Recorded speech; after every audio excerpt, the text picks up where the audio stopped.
Hi friends எல்லாம் எப்படி இருக்கீங்க? வீட்டில் சமைக்கிற எல்லோருக்குமே இது யூஸ்ஃபுல்லாகும். இன்றைக்கி அரிசி, சாதம், காய்கறி, முட்டை, பாத்திரம் எல்லாத்தையுமே சொல்ல போகிறேன். கூடவே டிப்ஸுமே சொல்ல போகிறேன். மிஸ் பண்ணாமல் பாருங்கள். மறக்காமல் நம்மளோட சித்தா சேனலை சப்ஸ்கிரைப் பண்ணிவிடுங்க. இப்போ வீடியோக்குள்ளே போயிட்டு பார்க்கலாம் ஃப்ரெண்ட்ஸ், வாங்க. ஃபஸ்ட்டு டிப்புன்னு பார்த்தீங்கன்னா, 3 முறை நம்ம அரிசியை வாஷ் பண்ணி எடுத்துக்கணும். கொஞ்சமாக தண்ணி ஊற்றி ஊற வச்சுக்கணும். இது ஊறுறதுன்னு பார்த்தீங்கன்னா, ஒரு 20 to 30 நிமிஷம் ஊற வச்சு எடுத்துக்கலாங்க. இந்த மாதிரி நம்ம ஊற வைக்கிறதுனால நமக்கு சாதம் ஒன்றோட ஒன்று ஒட்டாமல் நல்லா சாஃப்டாக பஞ்சு போல், நல்லா பூ போல் சாதம் கிடைக்குங்க. எப்பவுமே நம்ம 1 கப் அரிசிக்கு 2.5 கப் அளவுக்கு தண்ணி வச்சோம் அப்படின்னா, பாத்திரத்தில் சமைக்கலாம். நம்ம குக்கரில் வைக்கிறோம் அப்படின்னா, 1 கப் அரிசிக்கு 2 கப் அளவுக்கு தண்ணி வச்சு வேக வச்சுக்கலாம். இப்போ இந்த அளவுக்கு தண்ணி ஊற்றினோம் அப்படின்னா, இதில் இருக்கிற சத்து குறையாது. இந்த மாதிரி ஊற வச்சு எடுத்துக்கோங்க. சாதம் வேக வைக்கிறப்போ பார்த்தீங்கன்னா, நம்ம மீடியம் ஃப்ளேமில் வச்சு வேக வச்சோன்னா சாதம் நல்லா பூத்து நிறைய கிடைக்கும். நல்லா சாஃப்டாக இருக்கும். நம்ம வேகிறப்போ பார்த்தீங்கன்னா, நம்ம சும்மா கரண்டி போட்டு கலக்கணும்னா சாதம் உடைஞ்சு போகிறதுக்கு வாய்ப்பு இருக்குது. எப்போவுமே சாதம் வடிச்சிட்டு சாதம் வடித்த கையோடு நம்ம வேறு ஒரு பாத்திரத்தில் சாதத்தை மாற்றி வச்சுக்கணுங்க. உடனே அந்த பாத்திரத்தை கழுவிட்டு அது ஒரு 10 நிமிஷம் வெயிலில் காய வச்சு எடுத்துக்கணும். அப்போ தான் நமக்கு பூஞ்சை வராது. நம்ம சாப்பாடுமே நீர்த்து போகாத அளவுக்கு நம்ம சேஃபாக வச்சுக்கலாம். இந்த மாதிரி டிப்ஸ் எல்லாம் நீங்கள் கண்டிப்பாக ஃபாலோ பண்ணி பாருங்கள். எப்போவுமே நம்ம அந்த பாத்திரத்துலேருந்து மறு பாத்திரத்துக்கு மாற்றிட்டோன்னா அந்த பாத்திரத்தையுமே நல்லா வாஷ் பண்ணுறது ரொம்ப ரொம்ப முக்கியம். இல்லைன்னா காஞ்சி போய் ரொம்ப கஷ்டமாக இருக்கும் தீர்த்துறதுக்கு. நம்ம வீட்டில் இப்படி தான் வழக்கமாக செஞ்சிட்ருக்கோம். நீங்களுமே ட்ரை பண்ணி பாருங்கள் ஃப்ரெண்ட்ஸ். நம்ம வீட்டில் முட்டை போடுறோம் அப்படின்னா, ஆம்லெட் போடுறப்போ அந்த நல்ல பஃபியாக புசு புசுன்னு சாஃப்டாக வரணுன்னா கொஞ்சமாக பால் சேர்த்துட்டு நீங்கள் ஆம்லெட் போட்டிங்கன்னா நல்லா பஞ்சு போல் சாஃப்டாக கிடைக்குங்க.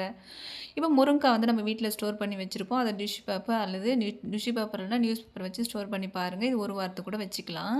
நம்ம வீட்டில் சுண்டைக்காய் வாங்கிட்டு வருவோம். அந்த சுண்டைக்காய் ரொம்ப தட்டி நைஸாக இது பண்ணக்கூடாது. லைட்டாக தட்டி ஒன்றும் பாதியமாக உடச்சி எடுத்துக்கணும். அதை ரொம்ப வாஷ் பண்ணக்கூடாது. அதில் இருக்கிற விதை தான் நமக்கு சத்து நிறைய கொடுக்குங்க. அது மட்டும் இல்லாமல் நமக்கு வாய்ப்புண், குடல் புண்ணுங்களாம் ரொம்ப நல்லது. இதில் நெய்யில் வதக்கி சாப்பிட்டோன்னா நமக்கு குடல் புண்ணு சீக்கிரமாக சரியாகும். கண்டிப்பாக ட்ரை பண்ணி பாருங்கள். தயிரை நீங்கள் ஃப்ரிட்ஜில் ஸ்டோர் பண்ணுறீங்க அப்படின்னா இந்த மாதிரி ஸ்டோர் பண்ணி வச்சுக்கோங்க. இந்த மாதிரி பண்ணுறதுனால நமக்கு புளிப்பு வராது. நீங்கள் ஃப்ரிட்ஜ் டோரில் வச்சிங்கன்னா சீக்கிரமாக அந்த தயிர் புளிச்சு போயிருங்க. அந்த மாதிரி வைக்காதீங்க. நம்ம வீட்டில் நம்ம இந்த குண்டாவில் அரிசி எடுக்கும்போது இந்த கிளாஸில் 1 கிளாஸும் இந்த ஸ்டீல் பாத்திரத்துக்கு 1 அழாக்கும் அரிசி தான் எடுத்து நம்ம சமைக்கிறது. நம்ம எப்போவுமே பார்த்திங்கன்னா நம்ம பால், தயிரெல்லாம் அந்த குண்டாலில் காய்ச்சுவோம். அதை நான் இன்ட்ரெஸ்டிங் அடுப்பில் தான் காய்ச்சிக்கிறது. இப்போ கேஸ் அடுப்புக்குன்னே நான் இந்த பாத்திரத்தை தான் யூஸ் பண்ணுறேன். இப்போ நான்ஸ்டிக் அடுப்புக்கு பார்த்திங்கன்னா நம்ம இந்த ஸ்டீல் பாத்திரத்தை தான் யூஸ் பண்ணுறேன். இந்த மாதிரி யூஸ் பண்ணுறதுனால எனக்கு கேஸ் ரொம்ப சேவ் ஆகுது. அடுத்து நம்ம குழம்பு வைக்கிறதுன்னு பார்த்தீங்கன்னா, ஒரே வேலையை வச்சு முடிச்சிட்டோம் அப்படின்னா, நமக்கு வேலையுமே சீக்கிரமாக முடிஞ்சிரும். நமக்கு கேஷுமே ரொம்ப சேவ் பண்ணி வச்சுக்கலாம். அடுத்து நம்ம வீட்டில் குக்கர் யூஸ் பண்ணுறோம் அப்படின்னா, நம்ம கொண்டைக்கடலை, பருப்பு ஐட்டம், கீரை, சிக்கன் இந்த மாதிரிலாம் வேக வச்சு எடுத்துக்கலாம். ரொம்ப யூஸ்ஃபுல்லாக இருக்கும். ஈஸியாகவும் வேலை முடிஞ்சிருங்க. நம்ம வீட்டில் பார்த்திங்கன்னா, மசாலா பொருட்கள்லாம் காலி ஆகிடுச்சு. இதுக்கு முன்னாடி வீடியோ போட்டிருக்கிறேன். 2 மாதம் ஆகிடுச்சு. இதுக்கப்புறம் நம்ம பொருள் வாங்க வேண்டியது இருக்குது.